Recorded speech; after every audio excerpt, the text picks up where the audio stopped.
The snow swirled outside the window of that upscale steakhouse in Colorado Springs, blanketing the parking lot in a deceptive peace. Inside, the air was thick with the scent of seared meat and mulled wine. Holiday lights twinkling like false promises. I slid into my seat at the far end of the long oak table, the draft from the frosted glass chilling my back. My mother, Victoria, sat at the head like a queen on her throne, her silver hair perfectly coiffed, while my older sister Sophia preened beside her in a designer blouse that screamed old money. The relatives murmured politely, forks clinking against plates. But I felt the invisible line drawn right down the middle of the room, me on one side, them on the other. Victoria tapped her wine glass with a manicured nail, the sharp ring cutting through the chatter. "Family," she began, her voice warm but laced with that practiced authority from years running her boutique real estate firm. "I've made some decisions about our future." My fork paused midair. Sophia leaned in, her eyes gleaming with anticipation. The house in the Springs, the investment portfolio, Grandma's antique jewelry collection, it's all going to Sophia. The words landed like a gut punch, the room falling into a hush broken only by a cousin's awkward cough. Victoria turned to me, Emily, with a smile that didn't reach her eyes.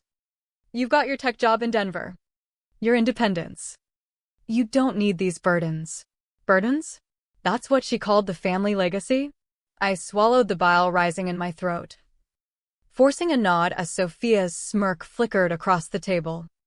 The betrayal stung deeper than the winter cold outside.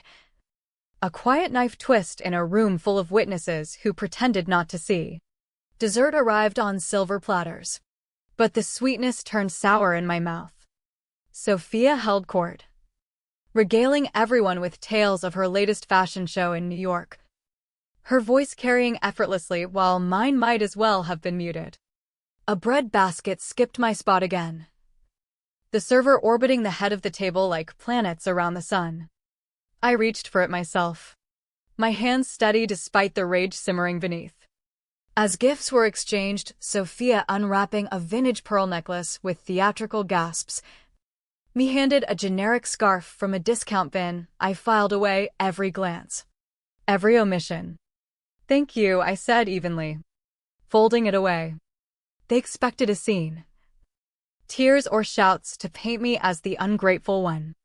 But silence was my shield, letting their smugness echo back at them unchecked. Back in my Denver apartment that night, the city lights blurred through the window as I paced, the holiday cheer from the streets below mocking the hollow ache in my chest. My phone buzzed with the family group chat, jokes about the independent one not needing handouts, laughing emojis from Victoria punctuating the barbs. "Like the black sheep who wandered off," one uncle quipped. I muted it, the first act of defiance, and stared at the ceiling. Memories flooded in childhood slights where Sophia got the praise for straight A's while my efforts were dismissed as practical, family vacations where I was the afterthought. This wasn't new, it was the culmination, the final erasure. But erasing me meant I'd rebuild in the shadows, piece by piece. The call came late, shattering the fragile quiet of my living room. Victoria's voice trembled on the line, "Emily, it's cancer. Early stage. But treatments start soon." My heart clenched fear, then suspicion. "What can I do?" I asked, bracing. "The costs. Insurance covers most, but not all. Sophia's tied up with her business loans." Tied up? After inheriting everything? The lie hung heavy, but I bit back the accusation. "I'll think about it," I said, hanging up to the echo of her disappointed sigh. That night, public records became my ally. A quick search revealed Sophia had flipped one of the inherited properties days after Christmas, pocketing a sum that could cover treatments twice over. The betrayal deepened, a festering wound. They weren't just excluding me, they were gaslighting me into footing the bill. Lunch at Aunt Clara's house the next week was a setup. the aroma of pot roast masking the tension. Victoria steered the conversation like a pro. Family pulls together in hard times. Some are stepping up. Her eyes bored into mine. Relatives shifting uncomfortably. Sophia chimed in. Stress isn't good for healing. I met their gazes. Calm as ice. Everyone contributes in their way. The silence after was deafening. Their pressure tactics cracking against my resolve. Back home. The silent treatment began, texts ignored. Social media posts praising Sophia's support while cropping me from family photos. It hurt. That deliberate invisibility. But each snub fueled my quiet ledger, screenshots, timelines, truths they thought buried. Aunt Clara's call came on a lazy Sunday. Her voice hesitant. Your mom's bills are mounting. She didn't want to ask directly. The proxy plea ignited fresh anger, proud. She called it? More like manipulative. I thanked her. Then scrolled social media to find Victoria's vague post, true love shows in tough times. Sophia's comment, we're in this together. The narrative spin was blatant, painting me as the villain. I screenshotted it, adding to my growing dossier. Whispers reached me through old friends. Emily's holding a grudge over the inheritance. The rumor stung, twisting my pain into their ammunition.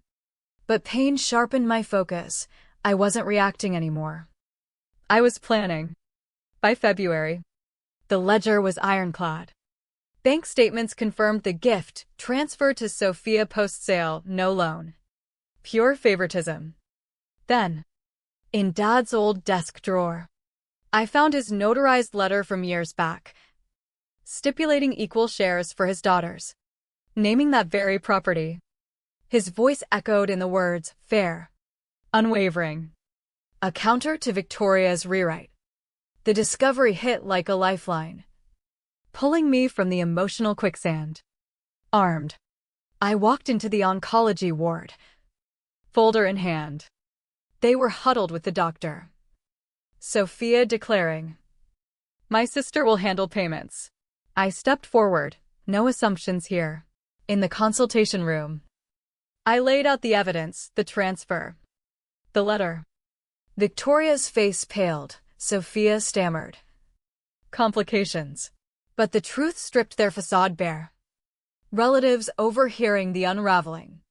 The backlash was swift, texts accusing me of pettiness.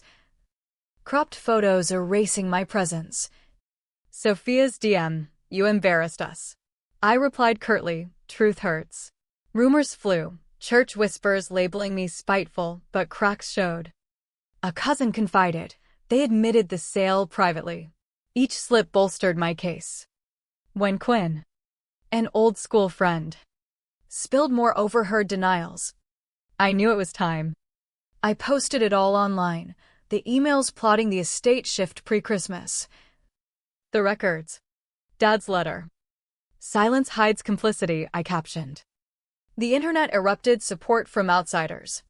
Defensiveness from kin. Victoria commented, private matters. Too late, sunlight exposed the rot. The anonymous payment was my final stroke. I cleared the hospital bill in full. No name attached. Days later. Victoria's post, angels among us, someone stepped up.